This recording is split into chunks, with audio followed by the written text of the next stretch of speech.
Okay, so the Nets got swept, and I talked a lot about the basketball in this series, so I mainly just want to look at the Nets' future. For the Celtics' future, well, they're going to have Giannis in round two. We'll see if Middleton is joining Giannis or not, and okay, that'll be fun. For the Nets' sake, we'll see if Steve Nash is the coach next year. It's kind of all I got for you on him. The next thing is Kyrie's contract. He's got a player option. I think he's going to be on the Nets next season. Whether that is in a 5-year extension, a 2 or 3-year one, I have no idea. I've already seen a little bit of what if Kyrie were to get traded this offseason stuff. I could just be playing this way too safe, but I don't think we're going there. And then we get to Ben Simmons, and listen, by the time he's playing again, it's going to be a long time since he actually played, and hopefully this back injury is not a real issue for the dude. Look, in theory, he can fit in with this roster really well with screen setting. They obviously need size and defense. We'll talk about their need for wings and all that stuff. They also need more passing, and of course Ben can do that.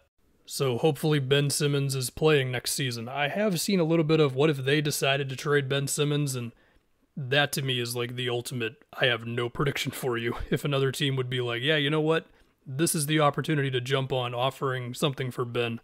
To go on to the rest of the roster, you're going to get Joe Harris back next season, and yeah, nobody thinks of Joe Harris as an awesome defensive player, but he's 6'6", he's a good shooter, he's not going to change your world, but it's a nice piece.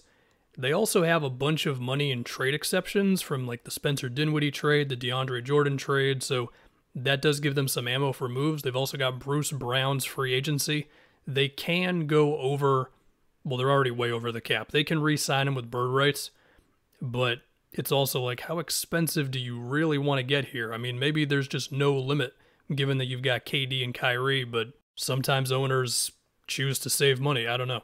Nick Claxton will be a restricted free agent, and I'm sure they're going to want to hold on to him. Are they willing to match any offer for Claxton? They have the power to do it. But again, when you're over the luxury tax as much as they are, that's coming out of the owner's pocket. Not that I care, but, the owner might. They could use Cam Thomas as well as Day'Ron Sharpe as trade bait, and again, they've got a bunch of money in trade exceptions that can help them there. I know Nets fans probably don't want to give up Cam Thomas or Day'Ron Sharpe, but I'm looking at it from the brutal business side of basketball, and sometimes that sort of thing needs to happen. I guess they could also get Philly's pick, which would be number 23, unless they chose to just defer it to another season. I think it would be next year. My guess is that they'll take it this year, and then you could use that as trade ammo as well. You couldn't trade it now, but you could trade it after you technically pick the dude. And so if you combine that with some of your trade exception stuff, and maybe you're throwing one of these young dudes into there as well, that could be a decent enough trade offer, which can get you back, hopefully, a two-way guy of some kind. Most likely a wing, I guess, would be their thing. As I scanned the league, the first wing I saw was KCP. He's on a 1-year deal next season. The 23rd pick, they can get to his salary with the trade exception money.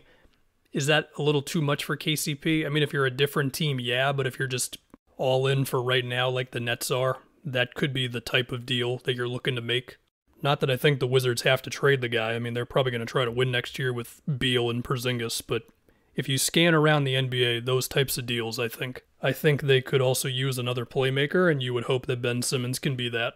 I know right now it just seems like, oh my god, the Nets, thing has been a disaster and all that, and yeah, it's been a massive disappointment, no doubt about it, but they could tell themselves, all right, look, we upgrade from Steve Nash, Kyrie is back on some sort of a deal, we get Ben Simmons back, Joe Harris is back, we pick up one more good defensive player, we hopefully can keep one of Bruce Brown and Claxton, we pick up a couple minimum guys, we can roll with that. Whether that will happen, well, that's the fun of the NBA. We have no idea. There's a chance that this roster is completely overhauled except for Kevin Durant next season, even if that would not be my bet.